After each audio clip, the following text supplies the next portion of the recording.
So the first thing is take 2 liters of milk. A liter is about a quart.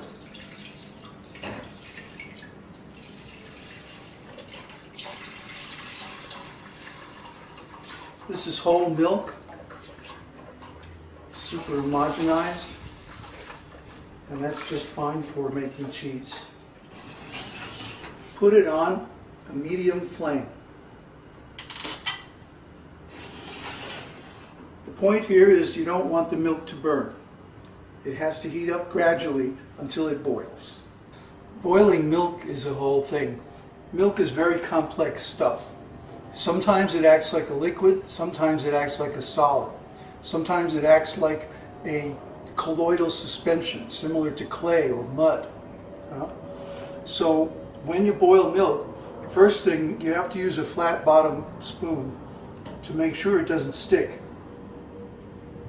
So I always stir it several times as it boils. The other thing is you don't want a skin building up on the top. You want to keep it stirred up so that you don't get a skin. I don't know if you can see it here, but it was trying to build up like over here. So you keep that dissolved in the hot milk and keep it from sticking anywhere on the bottom. And as the hot milk approaches the boiling point, you want to gradually reduce the heat. So now it's getting close to boiling.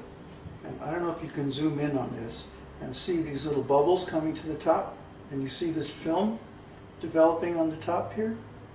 Well, you want to break that film up and stir it back. Again, make sure that it's not sticking to the bottom. When milk boils, it boils all of a sudden. This is for you single men who can burn water, you know what I mean? Women probably already know this.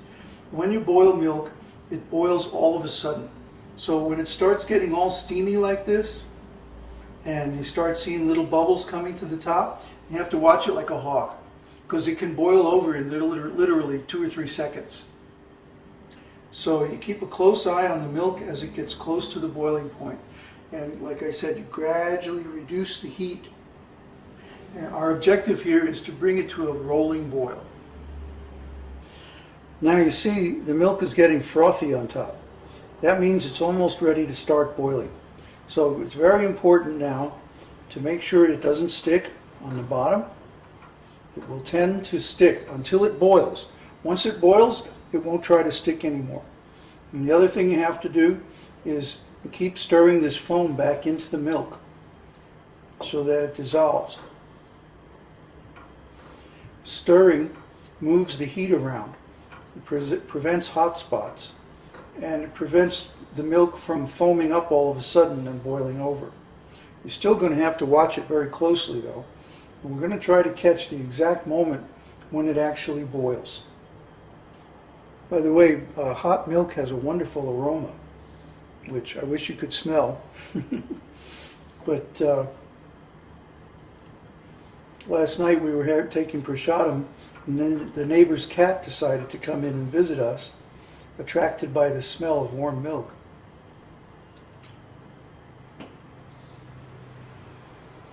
Now, let me see. Is that it? You can tell when it starts to boil. Yeah. You see this right here? It'll usually start boiling in one place, then it'll start boiling in another place. You see? I don't know if you can see that on the film. Now it's starting to boil over here, over there. Now this is the point at which it will boil over if it can. So you have to stir it, turn down the heat. Now it's trying to boil over. So you have to turn the heat way down to a simmer. You continue to stir until it gets through this phase.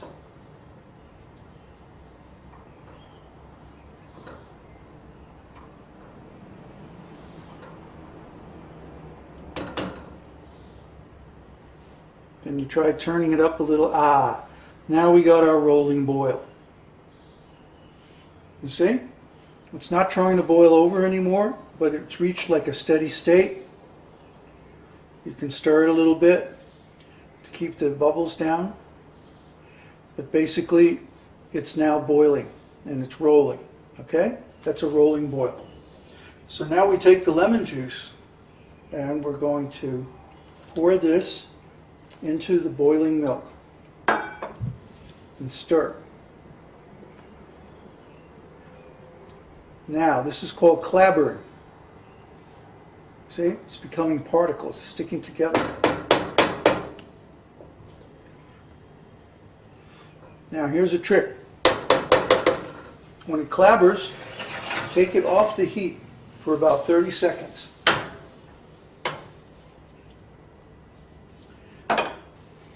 Let it cool down just a little bit until you're sure that it's no longer boiling. And then move it back onto the heat. You can put the heat on high now and bring it to a boil again. What this does is it helps to separate the cheese particles from the liquid, which is called whey. Let it reach a rolling boil again.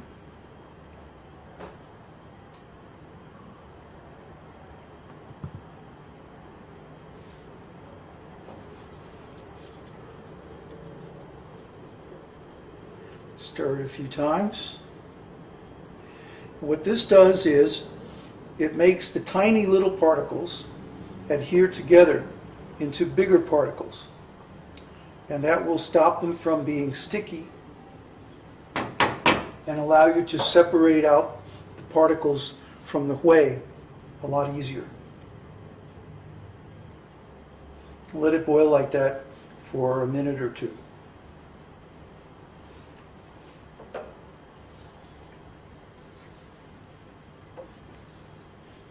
It's getting nice.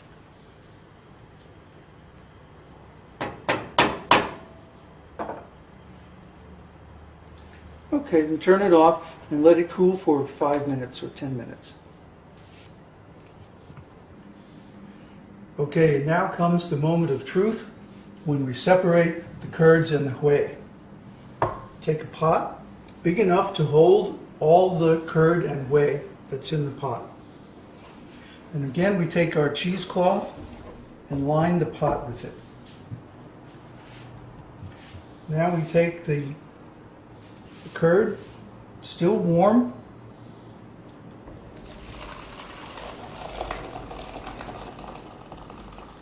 pour it in there.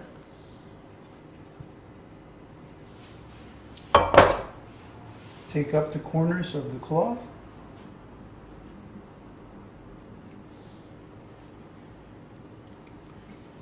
And gradually lift it out.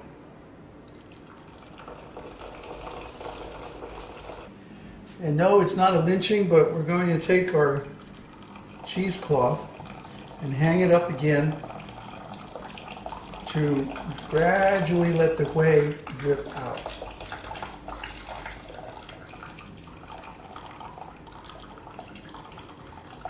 Here we go. Now again, how long you let this hang depends on how firm you want your cheese. If you want really firm cheese, like for example you're planning to deep fry it or cook it in with some wet vegetables or something like that, then you might want to really press the water out. After it stops dripping, then you put it on a flat surface and put something heavy on top of it, usually a pot filled with water or something like that, and let it really squeeze it very firmly. But if you just want loose cheese, like cottage cheese, for example, that's why they call it cottage cheese, because it's made very easily in any cottage, just by taking milk, adding some lemon juice.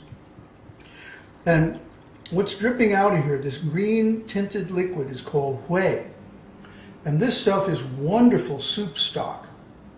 If you take some whey and then you just put some vegetables and a little salt and spices in it, it's a wonderful soup stock, and that will help cooking other dishes too. So every part of the milk is good, and it never goes bad, so don't ever throw the milk away. Even if it gets sour, you can always clabber it, put it through the cheesecloth, and use the whey and use the cheese, in other kinds of cooking. Okay, now I'm going to show how to press the cheese to make it nice and dense.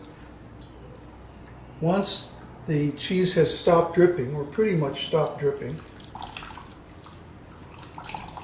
squeeze as much of the water out as you can.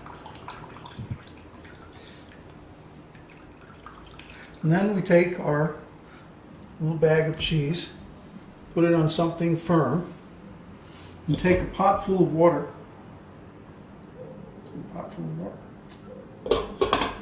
Or, something heavy, an anvil or a car or something.